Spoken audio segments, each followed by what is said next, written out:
Good morning, class 7. Now beta open your grammar book. Third chapter is the clause. Then beta let us study what is clause. क्या है clause? Okay. Previous जो chapter था that was about phrase. Phrase में क्या था कि phrase was the group of words, और जो ग्रुप था वर्ड का वो मीनिंगफुल था बट कंप्लीट सेंस उससे नहीं निकलता था, जैसे इन अ कॉर्नर, इस तरीके से। ठीक है, अब इसमें देखिए क्लॉज में क्या है, क्लॉज भी ग्रुप ऑफ वर्ड्स है, लेकिन ये ग्रुप ऑफ वर्ड ऐसा होता है कि जिसका अपना सब्जेक्ट होता है, अपना फाइनाइट वर्ब होता है, इसकी कंप्लीट मीनिंग निकलती है। फ्रेज के पास अपना सब्जेक्ट नहीं होता, फ्रेज के पास अपना वर्ब नहीं होता, इसीलिए कंप्लीट सेंस उसका नहीं निकलता। मीनिंगफुल रहता है बट नॉट कंप्लीट मीनिंग। और क्लॉज के साथ सब कुछ है, इसलिए लगता है कि ये सेंटेंस है, और एक्चुअली ये होता क्या है, बड़े सेंटेंस का पार्ट होता है। इससे कभी होता है ना बहुत बड़ा सेंटेंस, उसके कई पार्ट्स हैं, तो ये बड़े सेंटेंस का पार्ट है, समझ लो, with subject and finite verb of its own. अब एग्जाम्पल देखते हैं, जैसे देखिए, Mrs Pratibha Patil is the first woman who holds the president's office. अब इसमें जो बोल्ड में है रिटन बेटा, who holds the president's office, जो प्रेसिडेंट का ऑफिस संभालती हैं। तो ये who holds the president's office, ये इंडिपेंडेंट सेंटेंस इसलिए नहीं है क्योंकि ये इंट्रोगेटिव सेंटेंस नहीं है, लेकिन हु से स्टार्ट हो रहा है, रिलेटिव प्रोनाउन से स्टार्ट हो रहा है ये, लेकिन इसकी मीनिंग निकल रही है। हु इसमें सब्जेक्ट का काम कर रहा है, होल्ड्स इसमें फाइनाइट वर्ब है, ठीक है, और who hold the president office की कंप्लीट मीनिंग भी निकल रही है, लेकिन ये है एक बड़े सेंटेंस का पार्ट, इसीलिए इसको सेंटेंस न कह करके हमने कहा क्लॉज। क्लॉज, अब देखिए क्लॉज जो है ये भी कई तरीके का है, जैसे एडजेक्टिव क्लॉज है, एडवर्ब क्लॉज है, नाउन क्लॉज है। तो सबसे पहले हम लोग एडजेक्टिव क्लॉज देखते हैं कि ये क्या है, what is adjective clause. Okay, देखिए एडजेक्टिव क्या होता है, एक बार फिर से रिकॉल करिए। A word that qualifies a noun और अ प्रोनाउन इज एडजेक्टिव। आपको पता है एडजेक्टिव वो वर्ड होता है जो किसी नाउन या प्रोनाउन की विशेषता बताता है, नाउन या प्रोनाउन को क्वालिफाई करता है या उसको मॉडिफाई करता है, उसकी विशेषता बताता है।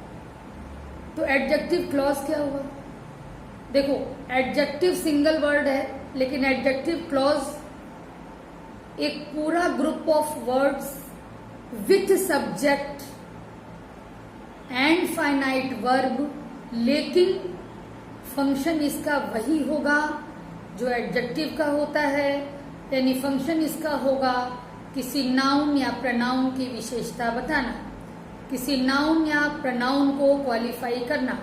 फॉर एग्जाम्पल देखिएगा, अ man who is honest and sincere is appreciated by all.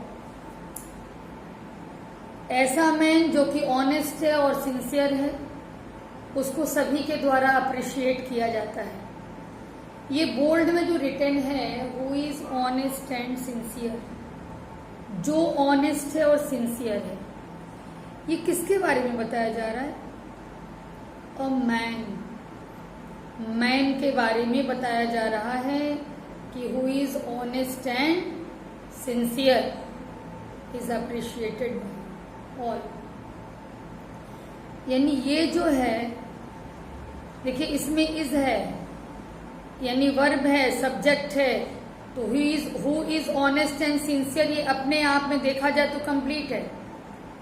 लेकिन ये विशेषता बता रहा है किसकी, मैन की, और ये एक बड़े सेंटेंस का पार्ट है, इसलिए ये हो गया एडजेक्टिव क्लॉज। पार्ट है और ऐसा पार्ट है जिसका अपना सब्जेक्ट और अपना वर्ब है, इसलिए ये हुआ एडजेक्टिव क्लॉज। ठीक है, नाउन को क्वालिफाई भी कर रहा है, यहाँ पे मैन को क्वालिफाई कर रहा है। देखो, the car which has a punctured tyre is ours. ठीक है, वह कार जिसमें एक पंक्चर टायर है वो हमारी है। तो which has a punctured tyre, जिसका एक टायर पंक्चर है, अपने आप में सेंटेंस कंप्लीट है, सब्जेक्ट भी है। ठीक है, ये टायर के बारे में बताया जा रहा है, आप इसी को सब्जेक्ट मान लीजिए, सब्जेक्ट भी है, वर्ब भी है। ठीक है, और एक बड़े सेंटेंस का पार्ट भी है। एक सेंटेंस है द कार इज आवर्स, मतलब एक क्लॉज है, सॉरी एक क्लॉज, देखिए इसमें दो क्लॉज हो गए, एक क्लॉज हो गया द कार इज आवर्स और एक क्लॉज हो गया which has a punctured tyre. तो ये एडजेक्टिव क्लॉज क्यों हुआ, क्योंकि ये कार को क्वालिफाई कर रहा है, इसलिए एडजेक्टिव क्लॉज हुआ। ठीक है, अब आप सीधे आ जाइए एक्सरसाइज 1 पे। ठीक है, मैं बता रही हूँ क्या करना है और कैसे करना है। आप exercise 1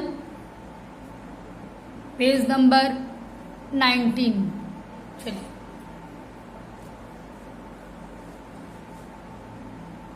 pick out the adjective clauses in these sentences and identify the noun or pronoun each qualifies। क्या करना है इसमें, पहले आप सेंटेंस की स्टडी करिए। ठीक, सेंटेंस की स्टडी करने के बाद आप ये देखिए कि इसमें एडजेक्टिव क्लॉज कहाँ है और वो किसको क्वालिफाई कर रहा है। जिसको क्वालिफाई कर रहा है उसको भी मेंशन करना है, और जो क्लॉज है एडजेक्टिव वो भी मेंशन करना है। कॉपी में कैसे करोगे, एक देख लीजिए कैसे करेंगे। कॉपी में आप हेडिंग इस तरह से डालेंगे, नाउन और प्रोनाउन, देख रहे हैं, नाउन और प्रोनाउन, और फिर एडजेक्टिव क्लॉज। एक्सरसाइज लिख दीजिएगा, सेंटेंस नंबर लिख दीजिएगा, सब कर दीजिएगा। अब जैसे फर्स्ट सेंटेंस था कि people who have not seen a cricket match in the stadium have missed a great experience. देखिए, who have not seen a cricket match in the stadium, stadium में जिसने क्रिकेट मैच नहीं देखा। People यानी लोग, लोग जिन्होंने स्टेडियम में क्रिकेट मैच नहीं देखा, उन्होंने एक बहुत बड़ा अनुभव खो दिया, गंवा दिया। तो इसमें जो ये दिया है who have not seen a cricket match in the stadium, ये किसको क्वालिफाई कर रहा है, पीपल को क्वालिफाई कर रहा है, उन लोगों को क्वालिफाई कर रहा है जिन लोगों ने मैच नहीं देखा। तो इसमें पीपल आपका नाउन है जिसको क्वालिफाई कर रहा है, ये एडजेक्टिव क्लॉज। तो आप कैसे लिखोगे, नाउन या प्रोनाउन, हेडिंग डाल दिया। ठीक, अब फर्स्ट सेंटेंस में पीपल है, पीपल कर दिया, देख रहे हैं। उसके बाद एडजेक्टिव क्लॉज क्या है इसमें, तो एडजेक्टिव क्लॉज है इसमें who have not seen a cricket match in the stadium. ठीक है, तो यहां लिखेंगे who have not seen a cricket match in the stadium. ठीक है, मैं जल्दी जल्दी कर रही हूँ इसलिए ऐसी राइटिंग है, आप अच्छे से करिएगा। इस तरह से करना है हर सेंटेंस में, नाउन या प्रोनाउन की हेडिंग डाल के वो लिखना है, फिर एडजेक्टिव क्लॉज की हेडिंग डाल के एडजेक्टिव क्लॉज लिखना है। अब देखिए मैंने इसमें सॉल्व किया है बेटा, ठीक है, थोड़ा माइंड लेकिन आप भी लगाइएगा। जैसे देखिए, all the marbles that fell on the ground got lost, वो सारे मार्बल्स जो जमीन पर गिरे। तो that fell on the ground, जो जमीन पर गिर गया, किसके बारे में बताया गया? ऑल दी मार्बल्स के बारे में। तो नाउन क्या हो गया? All the marbles. इसको क्वालिफाई करने वाला क्लॉज क्या हो गया? That fell on ground. ठीक, तो ये एडजेक्टिव क्लॉज हो गया। ऐसे ही the old women who looked tired. The old women, बूढ़ी महिला जो थकी दिखाई देती थी। तो जो थकी दिखाई देती थी अपने आप में कंप्लीट है, हु लुक्ड टायर्ड। किसके बारे में ये बता रहा है? द ओल्ड वुमेन के बारे में। तो द ओल्ड वुमेन आपका हो गया नाउन और हु लुक टायर्ड यू आपका हो गया एडजेक्टिव क्लॉज। फोर्थ में देखिए द लेन है आपका नाउन और where the temple was located ये है एडजेक्टिव क्लॉज। फिफ्थ में द स्टूडेंट ये आपका नाउन है, इसको क्वालिफाई करने वाला क्लॉज है whose painting was judged the best। Sixth में दोज प्रोनाउन है जिसको क्वालिफाई कर रहा है ये adjective clause who are kind to others। The bag noun है और एडजेक्टिव क्लॉज है my friend gave me। They pronoun है और इसको क्वालिफाई ये कर रहा है दैट वर्क हार्ड। ठीक है, तो ये करिएगा, कॉपी में करना है आपको ये एक्सरसाइज। अच्छा, नीचे का जो एक्सरसाइज है वो आपको मैं बता रही हूं, आप ध्यान से वीडियो को सुने और बार बार सुन के उसको करेक्ट राइटिंग करिएगा, नहीं तो कॉपी में कट तो लगेगा ही। ये भी मुझे पता चल जाएगा कि आप लोग वीडियो ध्यान से नहीं देख रहे हो, केवल बस फोटो देख के और छापने का काम कर रहे हो, तो वो नहीं चलेगा। यहाँ पर मैं बता रही हूँ, ध्यान से सुन के आप नोट करेंगे। क्या करना है देखिए, आपको करना ये है कि सेंटेंसेस दिए हुए हैं, आपको adjective phrase replace each adjective phrase in italics by an adjective clause. Adjective phrase दिया है उसकी जगह एडजेक्टिव क्लॉज लगाना है। एडजेक्टिव फ्रेज का मतलब कि उसके साथ सब्जेक्ट नहीं होगा, वर्ब नहीं होगा। आपको फ्रेज की जगह क्लॉज लगाना है, यानी जिसमें सब्जेक्ट भी हो और वर्ब भी हो। फर्स्ट सेंटेंस है students sitting in the front row was usually more attentive। sitting in the front row ये एडजेक्टिव फ्रेज है। क्यों फ्रेज है? कि इसमें न तो सब्जेक्ट है और न तो वर्ब दिखाई दे रहा है। फाइनाइट वर्ब, वर्ब का मतलब फाइनाइट वर्ब से है। आपको लगाना है, लगा करके आपको क्लॉज बनाना है। तो क्या बनेगा, ध्यान से सुनिएगा। Students who are sitting in the front row, क्या बनेगा? स्टूडेंट्स के बाद आप क्या लिखेंगे? Who are sitting in the front row are usually more attentive. ऐसे ही हर सेंटेंस को ध्यान से सुनिए, मैं बता रही हूं क्या होगा। और रॉन्ग करेंगे तो समझ लीजिए मुझे जानते हैं आप, मैं मार्क्स काट लूंगी तुरंत एग्जाम के।